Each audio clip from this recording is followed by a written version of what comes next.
Hello, I'm Chris Athanas. I'm a KMP developer. That is an open portal that I have tech support on a call. Should be out next day or two. I was watching the Primogen, the prime time Primogen guy. He's pretty entertaining. It's funny to hear like some of his takes because his takes are like from the last I don't know 15 years or so. And it's funny to hear him like pontificate about how the past was for developers. And I've been doing the software development since I was a little kid, so I've seen this whole thing and I've been in and out of it, and I'm back in it now. So I'm gonna play this part. And I'm gonna give you my opinion about this topic. On code quality, we had a guy who wrote, oh my goodness, we had a guy who wrote some bad code and we fired him. But it wasn't about the code. It was his attitude about the code. He thought it was good and it was unwilling to accept criticism. It's not about the code being bad because you can work on that if you're willing. I'd say it's a little bit of both, right? What happened if the guy was really responding to criticism, but just kept writing shitty code?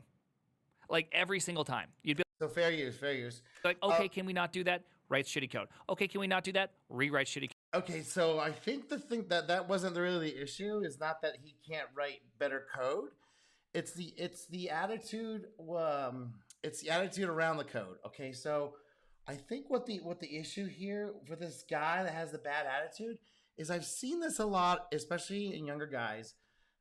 Is they have this thing where their ego is invested in the code, so they think that the code is somehow a reflection on them. And in some ways it is, and in some ways it isn't. So I stumbled across this in the 80s when I was first getting into it, and I was feeling this pressure. And I was like, I heard this, and I believe it was a Bill Gates book about how programmers work or something. I think that's what it's called. Anyway, one of those guys, and they was talking about this, like, yeah, so what we do is we will destroy the code. We will take every little line, every little bit of it, and we will see if there's a better way of doing it, if it's appropriate at that time for that thing. If something's glaring out and jumping at us from our experience or just our intuition, yes, we're gonna rip it apart. But the person who wrote it, we are extremely patient, extremely gentle. This is a colleague that may or may not be better or worse than us, but we are here to grow and learn and understand how to do this a very difficult job better from our experience. And what I've seen this happen the best is when everyone on the team understands that we are going to tear the code apart. But in the process of that, you will get better. We will learn. Everyone will learn in the process of doing this. And that is the whole point. And we also don't want to get stuck in this, because the whole point is to deliver a solution, not to tear the code apart or each other. So there's this thing that happens with guys that don't understand this or haven't thought about this or hasn't been exposed to this kind of materials. They do believe that the code is them, right? And if you can remember back when you're first learning this stuff, it did reflect on you because it is a very self-reflective thing, right? If you can't get it to run, the computer doesn't care if you're who you look like, or you know what you've been up to lately, what your education levels are. It doesn't care. It all it knows is like, hey, you're telling me to do this thing, and I'm doing it, and it doesn't do it. I'm doing it like how you want, and it's not doing what you want. So it's always a self-reflective thing. So we get caught in a loop, like we think that the code is us, and it's not. The code is a particular way of arranging a problem in a certain way to have a solution that is very effective lately, but it's not just the only way of doing things. So it's sort of like a mechanic. Does the mechanic if he makes an engine from scratch, yeah, that's going to probably reflect on him. And if it does 400 miles an hour at 800 horsepower, yeah, he's probably a pretty competent engine mechanic. But if you can't even get it to run, or can't fix an existing engine, or even know where to diagnose it, well, it does kind of reflect that on you.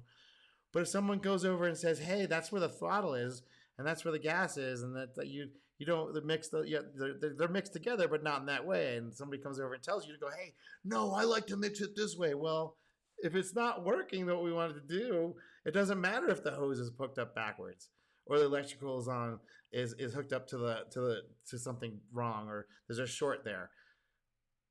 Who cares? It doesn't matter. All it matters is like, we know where the problem is, and when there's maybe some opinions about how to do it. That's why there has to be some technical leadership, someone that's going to break the ties and say we're going to go in this direction. They also take the blame for it. And hopefully they'll stick around and take the heat after they make these decisions. This is how we work through this stuff. It's not easy. And we have to be very cordial and very gentle with each other, right? Each other's opinion does matter, even if it's dumb and doesn't make sense, because we're all learning, right? We're all coming up to speed. So what good team members will do is they will bring each other up to speed, and they'll be patient in this process because it does take time. This stuff is complicated. There are many ways of doing these things. There's many ways of doing to this get to the same result even, and a lot of them are just one way is six, and the other way is half a dozen. Like it's just, one could be. I mean, it's a lot of it's just some arbitrary divisions, but there's other ones that aren't. It's like, no, we've gone down this path before. We should not do this. Can we cut this out? Can we do this differently? Can we save some time? Can we, or just, is it worth even fucking with it? We didn't mess with it. And when that's how we talk about it with each other, and we all come to the decisions, and it's no one telling each other what to do, or you're a bad coder, none of that shit. Who gives a fuck? The code is terrible. All these solutions are terrible. This stuff is a lot less than optimal. If it was optimal, we wouldn't be updating it and creating it and making it new and changing and update and changing it out and put in a new thing. And if it was already optimal, we'd already be done. So we would have a job. So that's the whole thing. It's like, well, if this is going to be never be finished, we're always just going to be refining it and coaxing it and changing and modifying it. What matters? What matters is how we treat the humans around us who are involved in the same crazy battle against to get this problem solved cheaper and faster and easier for somebody else. That's what we're doing. It's not so the egoless thing isn't the thing. So yeah, so the projects will take longer, but the thing you get at the end will be better, and the people at the end of it won't be burnt out and sad and all angry at each other, but they'll be like, yes, we learned a fucking shit ton. That was a slog up the side of a mountain, but we did slay the dragon, and now we're on to the next battle. And that's kind of that's how I see it. And so I really enjoy egoless programming. And when people don't understand this, I try and bring it up, and some people get it, and some people are very invested in their code. But I've been developing since I was 7, so yeah, the code doesn't matter. It's just, does this solve a problem for us today? That's all that matters. And can we be cool to each other in this process? Because the world sucks and people is hard. This is hard work, and there's no guarantees we're gonna win. So that's how I see it.